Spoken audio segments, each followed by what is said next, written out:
Hey guys, welcome to Mama Shell's Kitchen. I had someone ask me the other day in the grocery store, how did they get those eggs purple? So I didn't realize that people did not know this. My Mama Geraldine was the one who taught me how to do this. We've got our pickled beets that we have canned from our garden. And the only thing to do after you've gotten your pickled beet juice is you're going to boil that juice, and then you're going to add your cooked and peeled eggs and let it boil. Okay, anytime you're working with anything that's been pickled, you still need to work in a non-reactive pot. This is still a stainless steel pot. Granted, it is 30-some years old, but it is still a non-reactive pot.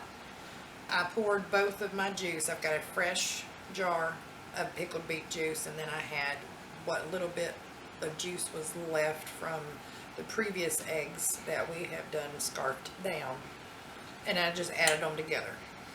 Be careful when you're pouring this in your pot. As you can see, it stains your jars.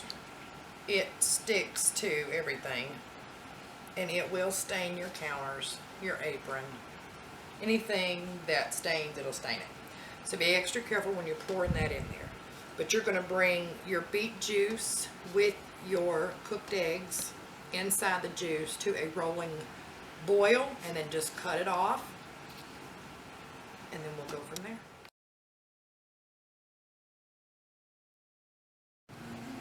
Alright, so after you've brought these to a boil, you're going to notice that they have started to take on that color.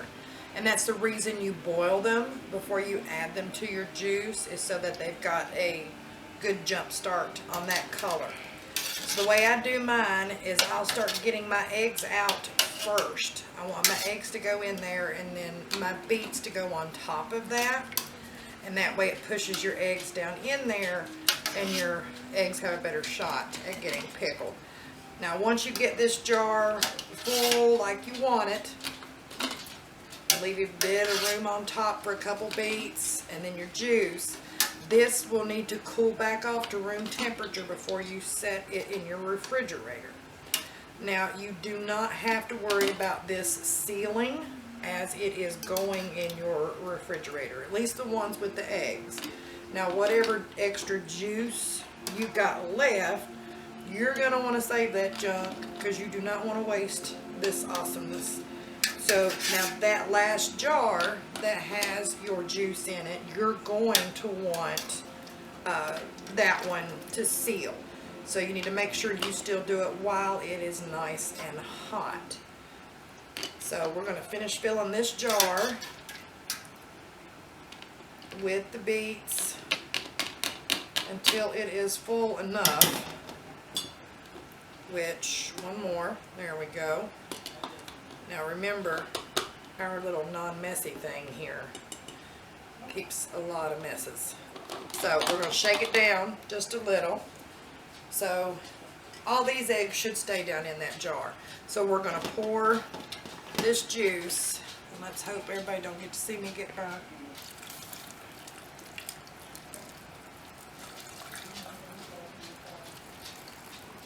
Alright, so there's your jar. Now this is the jar, like I said, that's going to go in the refrigerator, so it does not have to seal.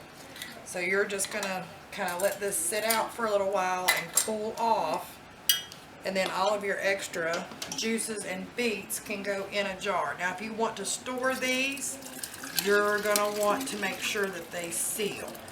If these are ones you're going to eat tomorrow, which I usually eat whatever's left that doesn't fit in the jar, which is this much, then you're not going to have to worry about it. But I want to reuse this juice at a later date, so I'm going to go ahead and seal it while it is hot, and usually within 12 hours now that will seal. If it does not, when it cools off, put it in your fridge and store it until you've got more eggs to pickle. But give these about, well, at least, I would say at least 3 days until they are nice and purple. Usually 5 days, they have gotten purple pretty much to the core, and that's even better. And then you can enjoy some beautiful pickled beet eggs. Thanks for cooking with us, Mama's Shells.